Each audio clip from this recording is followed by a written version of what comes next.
Assalamualaikum dan salam sejahtera. Hari ini kita akan sambung lagi tajuk alat dasar ekonomi. Di mana pada hari ini kita akan belajar pula tentang dasar kewangan.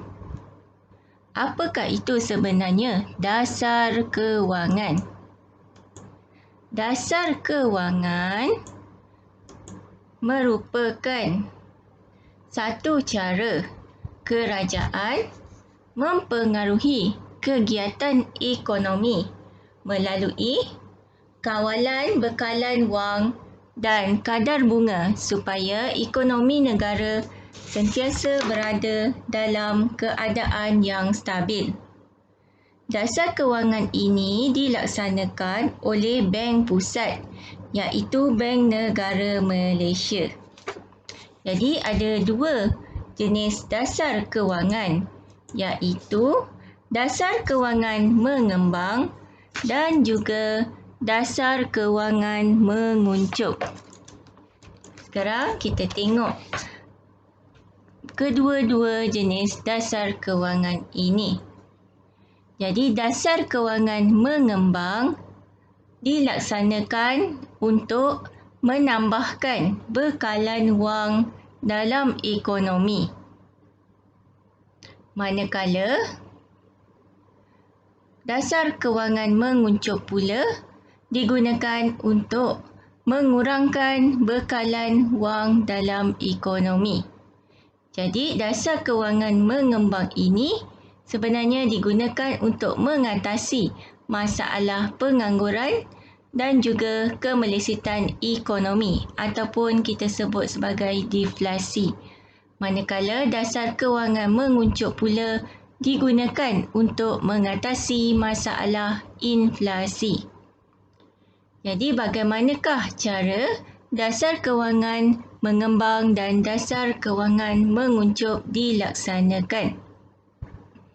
Bagi dasar kewangan mengembang, ia akan dilaksanakan dengan cara menurunkan nisbah rizab berkanun, nisbah rizab tunai, kadar faedah, membeli surat jaminan kerajaan serta melonggarkan syarat sewa beli.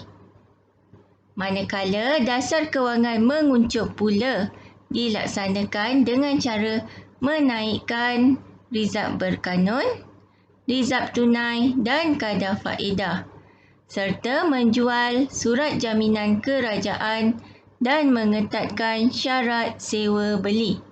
Jadi alat-alat bagi dasar kewangan ini kita akan belajar lebih lanjut pada tajuk selepas ini.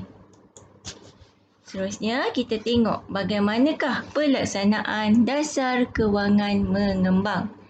Jadi tadi dasar kewangan mengembang adalah tujuannya untuk menambah bekalan wang dalam ekonomi. Jadi ia digunakan untuk mengatasi masalah pengangguran dan kemelisitan ekonomi.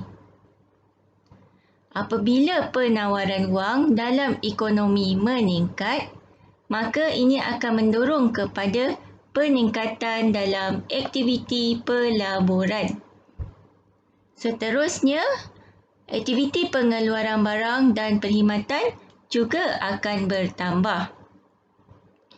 Jadi keadaan ini menyebabkan firma akan memerlukan lebih ramai buruh untuk mengisi kekosongan dalam aktiviti pengeluaran.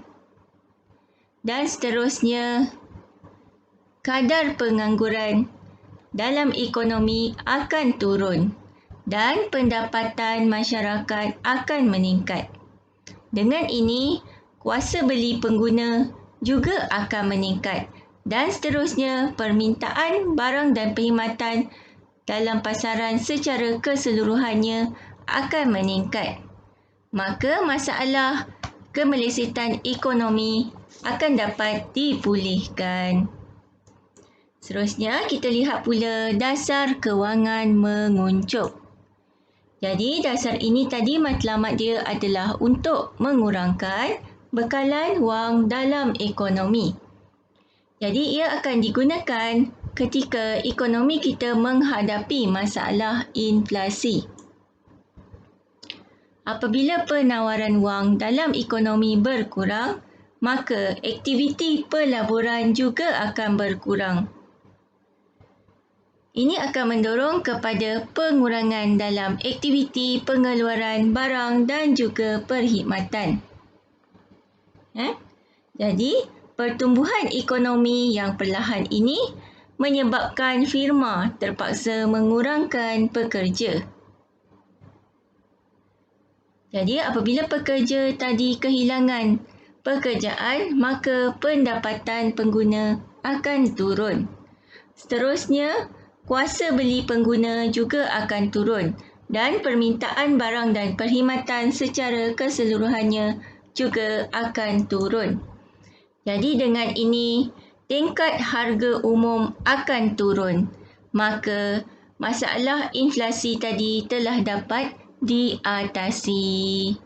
Jadi, itu sahaja tajuk dasar kewangan ini. Jadi, kita akan belajar lebih detail mengenai alat dasar kewangan dalam tajuk selepas ini. Okey, jadi sedikit pesanan pada hari ini.